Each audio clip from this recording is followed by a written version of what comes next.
Hi, everybody. Welcome back.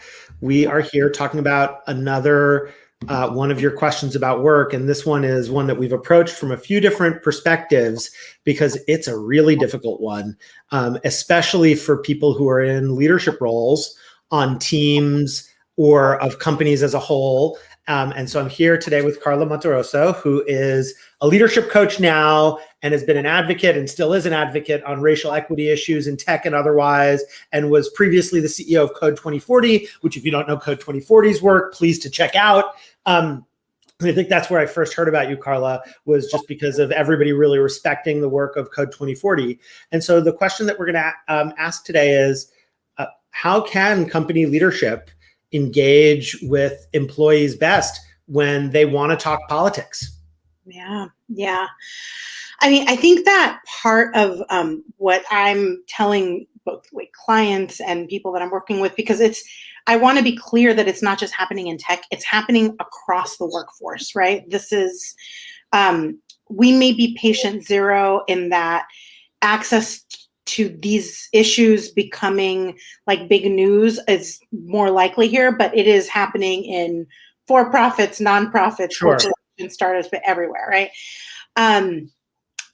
I think that often when we approach these issues, we're thinking of one, or I would say dominant culture is thinking of one lens, like who is this risky for, right? And so, I know that this conversation got kicked up when Coinbase created its policy and then re-kicked up as Basecamp created its policy. And I just want to frame that those policies, the no talking about politics at work policies, as like someone being like, it is risky for us to have these conversations. And just to make sure I'm tracking, that means the CEO maybe, or leadership in that case, saying, and I've had this experience as a CEO, of like, hey, there are people showing up at work and they're not getting their jobs done. They're talking to each other about some news story in some other state, and it's important.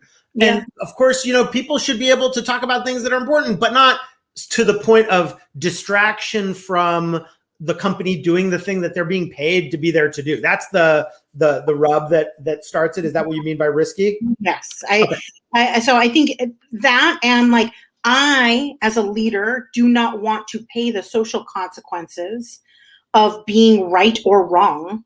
I'm at risk because there's no safe place for me to stand. Yes, right. As the leader. Got it. That's absolutely right. And I actually think that is a primary driver in some of these conversations, right? Like, I would love to say that it's people looking at their workforce and being like, we're not getting anything done. But I don't actually think. You think it's fear? Yes. You think it's fear of being canceled or something like that? Yeah. Fear of being canceled, fear of lawsuits, fear of blow-ups within the organization that cause tension, an inability to hold the team together through what is a rocky, having people with various different beliefs at the table and not knowing or being equipped as a leader with the range to understand how to manage that kind of tension. And instead of skilling up around that tension, what leaders are doing, what some leaders are choosing to do is being like, that is not going to happen here.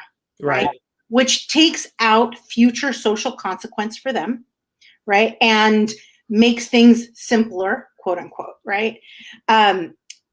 And the reality is that if you look at this from the frame of you have a segregated workforce, right? We've had a workforce that has primarily been white men. And now all of a sudden you've got 5 generations in the workforce. You've got a small but mighty contingent of people of color in the workforce. You've got women starting to represent. No, I mean, I remember as a CEO when we had our first gender change of somebody at work. It's like, well, the textbooks didn't have this one for me, but I got to learn what to do. Right? And that, as the demographics of the country change, right? We are in the middle of a demographic shift. The decade 2040, believe it's 2043 right now that they're noting, is going to be the year where there are going to be more people of color than there are going to be anything else. We will then live in a plurality. And these are skills that leaders are going to need.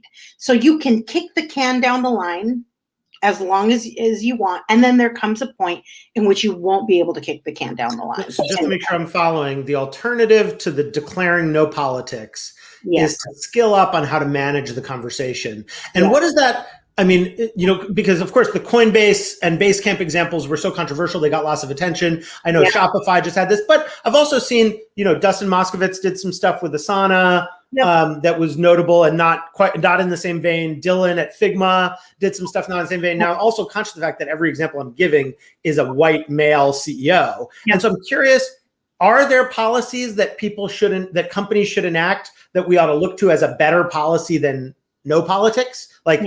Or do you just skip having a policy at all and learn something else? Like, what should it look like in practice if I'm a CEO who rejects the no politics stance? Yeah, absolutely. So if you're rejecting the no politics stance, I think part of what you are asking your employees to do is to hold their humanity as sacred, right? Like, we do Those are big words. What do you mean? Yeah. I want to make sure I'm following. Yeah, absolutely. So I think it is very easy to turn the world into good guys and bad guys.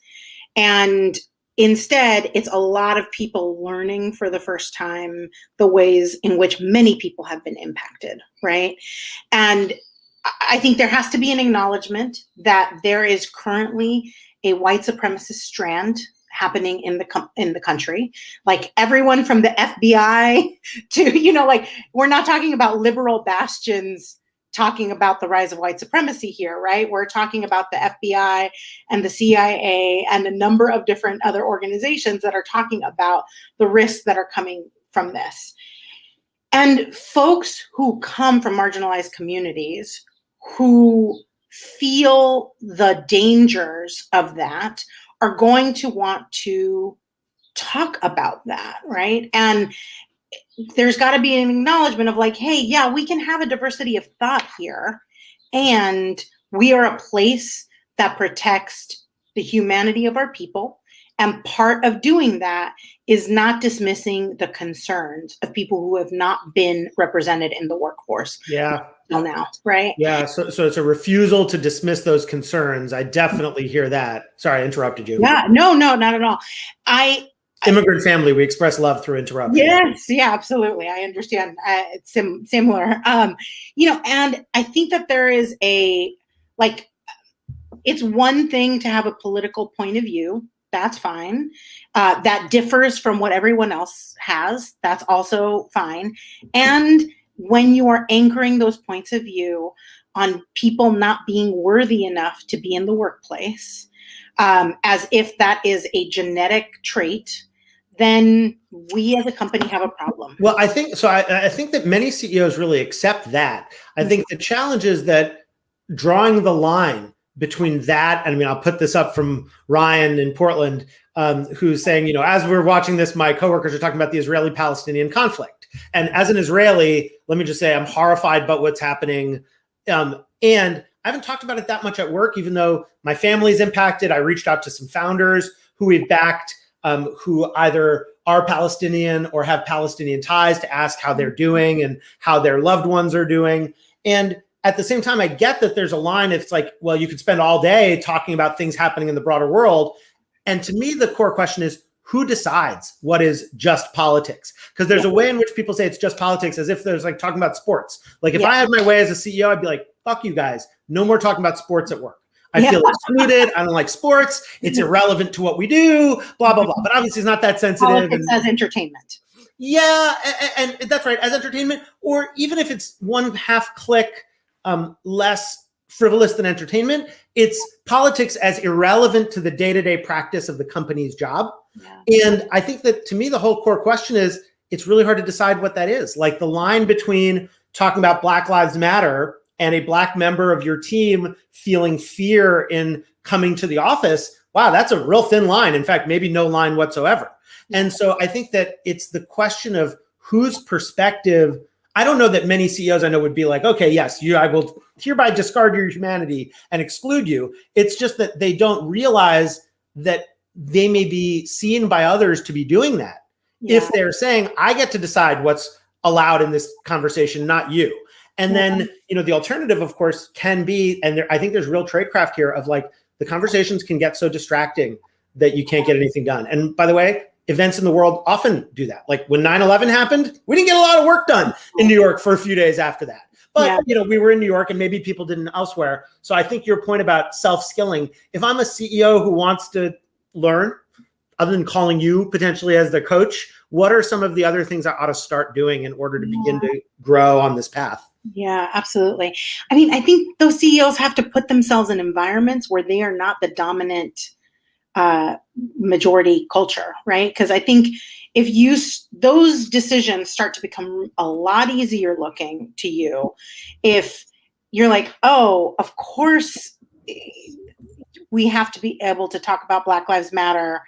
If 50% of my company was Black, would I then say you can't talk about Black Lives Matter? Sure. Get any kind of positive reception to that? Absolutely not. But can I do that because I'm taking a luxury because I have one person or three people in the office that are right. That are Black people, right? Like, am I saying you can't talk about immigration policy only because there are like 4 people here who like are of a demographic that is being held at the border? Am I like, how do you place yourself into social and learning environments where you are no longer the primary culture in the room, so that you can start to see how those rooms function? I think in practice, to be honest, and look, we spend a lot of time working with policymakers on the future of work policy and labor leaders and AI technologists, like all these different rooms. And some of them are better than others. Like they just know what they're doing in those settings. I do think in practice, it's really hard if I'm like the founder of a company with 20 employees and I feel like I'm working all the time just to keep my company alive. It's not easy. I'm not trying to say people shouldn't, but it is difficult and requires work and isn't obvious to figure out, how do I put myself in that kind of situation? Like, I can't just like call up my local, like, hey, where are all the people of color hotline? Yeah. The PRRI studies did a report a few years ago that said that 75% of all white people have all white social networks. And only 16% have one person of color in their social network. And then only 9% have an actual diverse social network, right? And I mean, I think that we talk about this, I'm hearing you and agree. And I don't think what anyone needs is people to be leeching into cultures either, right? So that line is very hard to do. But if you are noticing that your entire social network has not a single person of color, you have to understand that you are a deficient leader for your team, right? If I look at the Basecamp example, the thing that is most ironic to me about it, right, is that, part of the blowback, I think, happened because Basecamp purported to be something, and David purported to be something that they ultimately could not be, right? And a lot of fame came from the Apple Card situation, where he was able to note that his wife could not get the same credit limit as he could, and was like, this is outrageous.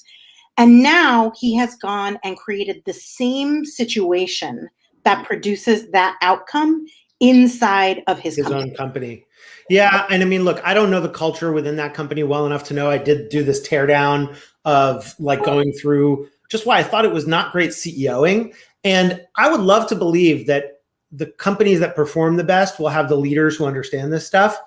I think the jury's still out on that, for what it's worth. And I mean, plenty of folks are like, look, no politics work for Coinbase, multi-tens of billions of dollar valuation. And so I think that for the time being, it's like, well, it's really a choice for a leader of what kind of leader do you want to be? Do you want to be the kind of leader who can include people of different backgrounds? And I think we've all learned that color blindness is not a sufficient a sufficient standard to do that. Or do you want to be the kind of leader who assumes that you may not get the joke, that you may not understand what's happening around you? And I just think that learning stance is generally healthier for leaders. Not all the time, because sometimes you just got to assume. But like, if you're talking about issues like the culture of the people around you, actually, as much as I've been critical of him and complimentary of him, he's a hero and an anti-hero. When the Bessemer, Alabama union vote failed to get a union, you can see it as success if you're talking from Amazon's corporate perspective. Yeah. And all these people said, look, it proves Amazon treats its employees well. And Jeff Bezos said, no, this proves we have a lot of work to do to figure out how we relate to our employees. That to me was the act of real leadership. Yeah, absolutely. I mean, like, I think that, I mean, I would also put into that the factors of what was done to those organizers leading up to that vote. Of course. I'm not, yeah. But yes, I just want to make sure that that is like context within the conversation. And what I would say is there is a thing around long-term and short-term gains that I think in particular is very hard in the tech industry, right? The memory and you watch actually as companies like HP or Microsoft or IBM are actually just a little bit handling these things, not a ton differently, but a little bit differently. For sure. Because they've got enough experience to be able to look at labor as a multi-decade issue, right? And we have a set of companies and startups that they all created their wealth within the last 10 years, right? And so they don't actually have the longitudinal view of what they did in year 5 that is going to impact them in year 30, right? I totally agree with that. I mean, I think, and maybe there's a good place for us to stop for this, this short one, because I think we've gone triple our typical length, because this issue is so important. I think it's a big issue with lots of issues for startups, including ethics issues, which is from the perspective of a startup. And I really, relate to this from talking to founders and from our work as investors. You go in the blink of an eye from I'm about to die every single minute to I'm so powerful that I became the bad guy. And it's just kind of disorienting for people because they still think, and by the way, maybe they still are at risk of blinking out of existence. One feature gets cloned and you fall off the cliff kind of thing. And at the same time, they have this enormous power economically, societally, and otherwise. And holding both of those things together, that's not easy. But Roy, let me tell you, who is more equipped to make those shifts? Totally agree. A person of color that has not had systemic power in the American experience, but all of a sudden comes in and has either an ecosystem power or a hierarchical power. Their awareness of how that power is playing out is going to be leaps and bounds from the majority. I mean, it's one of the reasons we love backing founders from backgrounds that are less common in tech, is because there's a case to be made. They'll just make better founders, tempered steel.